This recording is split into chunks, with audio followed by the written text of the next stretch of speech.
xanuunka coronavirus ayaa ah mid meelo badan oo dunida ku faafaya iyadoo ay sii kordhayaan dadka uu ku dhacayo xanuunkaasi. cabdulaahi xaashi aadan waa soomaali ku nool dalkaasi norway, kaasi oo uu ku dhacay xanuunkaasi, waxaana sidaa xanuunka ugu dhacay waxa uu dareemay iyo weliba xaaladdiisu sida ay tahay haatan uu uga warramay jacfar kukay.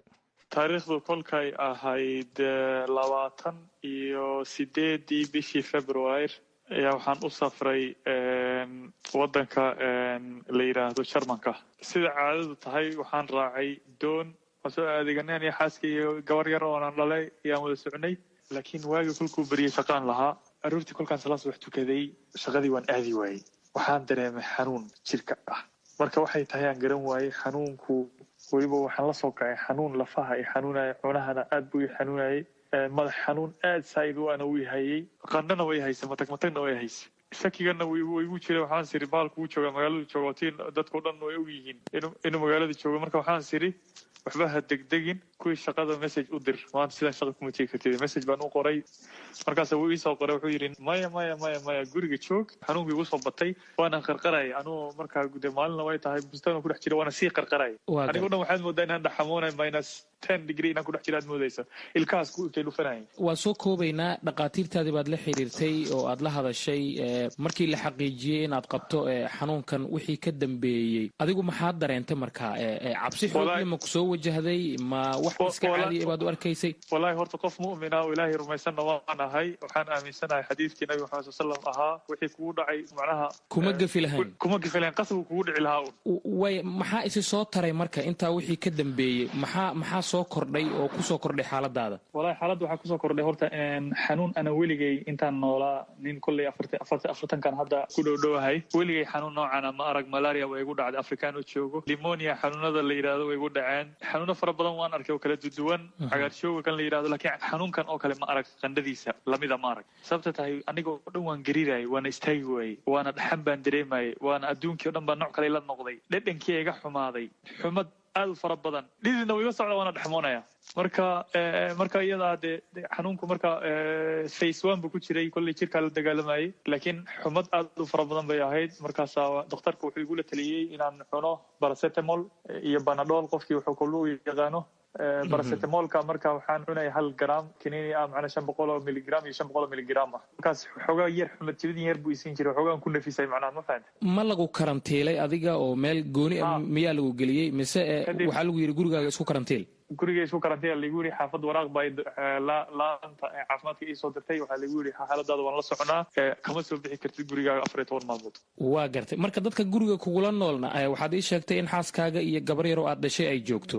xaaskuna uu ku dhacay, kolley uu ku dhacay, laakiin gabadha yarta dhakhtarku waan weydiiyey, wuxuu yidhi ilmaha eber ilaa 9 waxba ma yeelay. ilaa 9 jir. marka iyada waxba kamadan dareemin ilaa ay hadda. iyaroo duufduufa mooye way iska ciyaaraysaa, sidii ay u ciyaaraysan bay u ciyaaraysaa. waxayba leedahay gurigan maxaad noogu xidheen oo waan bixi lahayn. soomaalida marka loo sheega xanuunkan amaba idaacadaha ka maqlaan, warbaahinta ka dhegaystaan ama ka daawadaan, waxaad moodaa cabsi xoog leh in ay qabaan. wadamada hadda annaga aan joogno kale dadkii aad bay u baqayaan. maadaama adigu aad wixii tijaabisay oo xanuunkii uu kugu dhacay oo aad soo aragtay, maxaad u sheegi kartaa dadka ku dhagaysanaya? waxaanay maxay yihiin? horta xanuunku xanuunada kale uu la mid yahay kuwa malaariyada, iyo haddii loo fiiriyo xanuunada hadda kale aad ka sheekeynaysid, yaaba inta badan geeridu dadka badan ku dhintaan. inkasta geeridu ilaahay keena, laakiin sab uga dhiga. xanuunkana dee xanuunadaas kolley kama duwano. cabsida iyo xoogaa mediaga ay dadku cabsida geliyeen, dadku ma garatay xanuunada hadda Afrika ku dhaca daacunka oo kale waan la mid yahay. ma garatay dadku Soomaalida meel kasta ay joogaan, waxaan kula talin lahaa in xanuunkan uu igu dhacay, haddana waan kasoo qabsaday, walillaahi alxamdu wal minna.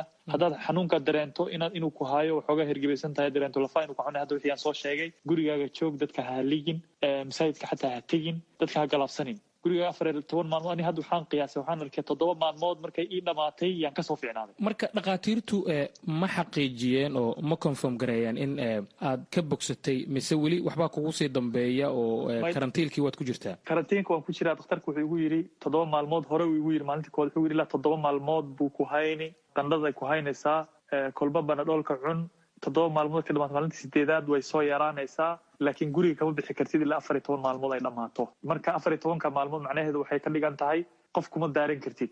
dawooyinka iyo waxyaabaha aad isticmaashayna waxay ku koobnaayeen oo keliya uun barastamoolkaas ama qandhajabiyaha qandhajabiyahaas bay ku koobnaayeen wax kale dhakhaatiirtu kumaanay qorin may sababta tahay dhakhtarka wuxuu igu yidhi anigu lafteedu waxaan u malaynaya in lagu daaweyn karo antibiotic wuxuu igu yidhi si fiican buu igu sharxay wuxuu yidhi antibiotica waxaa lagu daaweeyaa cudurka markuu bacteria yahay cudurkan waa viruskuna in vaccine loo isticmaalo ama duritaan cirbad loo sameeyo talaal mooye laguma isticmaali karo antibiotic marka Soomaali meel kasta ay joogto dad Soomaaliya joogto walaalayaal intaad aad tagto meeshii la dhihi jiray farmashiga hadhiin antibiotic si aan ku daaweeyo cudurkan antibiotic kuma daawoobayso waxba jirkaaga ha kharibin waxay u baahan tahay bas cabitaan fara badan inaad cabto paracetamolna aad xoogaa u isticmaasho Cabdullaahi ugu dambeyntii dadka qaarkood wuxuu uga dhacaa sanbabada buu u degaa mararka qaar neef mareenka buu xanuunkan si toos ugu dhacaa adigu qufac iyo neefta oo ku dhibta iyo xabad xanuun ma dareentay niyo maalintii koowaad waan dareemay